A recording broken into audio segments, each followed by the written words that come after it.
అందరికీ praise the lord. ప్రభు అయిన యేసుక్రీస్తు నామమున మీకు అందరికీ శుభాలు తెలియజేస్తున్నాను. అందరు బాగున్నారు కదా?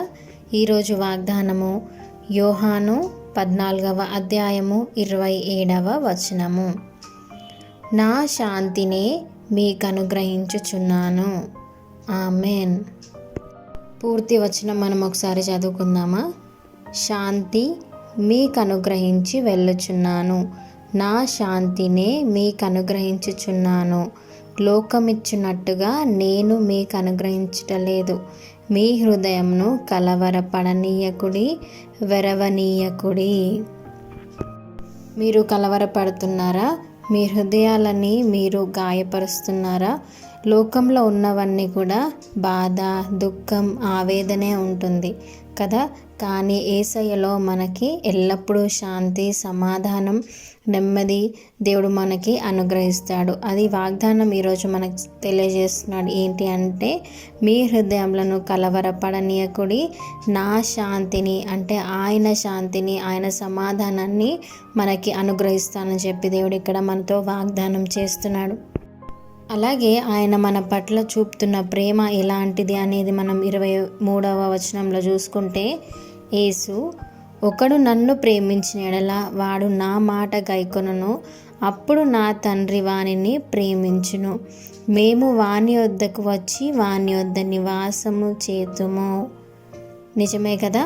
మనం యేసయ్యని ప్రేమిస్తే యేసయ్య మన ఇంట్లో వచ్చి నివాసం చేస్తాడంట, మన హృదయంలో వచ్చి నివాసం చేస్తాడంట. నిజంగా మనం యేసయ్యని ప్రేమించేలాగా మనం ఉన్నామా?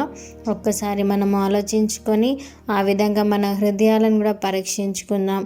అదేవిధంగా 12వ వచనం, 13వ వచనం, 14వ వచనం, 15వ అధ్యాయంలో మనం చూసుకుంటే, నేను మిమ్మును ప్రేమించిన ప్రకారము మీరొకరినొకడు ప్రేమించవలెననుటే నా ఆజ్ఞ. తన స్నేహితుల కొరకు తన ప్రాణము పెట్టువానికంటే ఎక్కువైన ప్రేమ గలవాడెవడూ లేడు.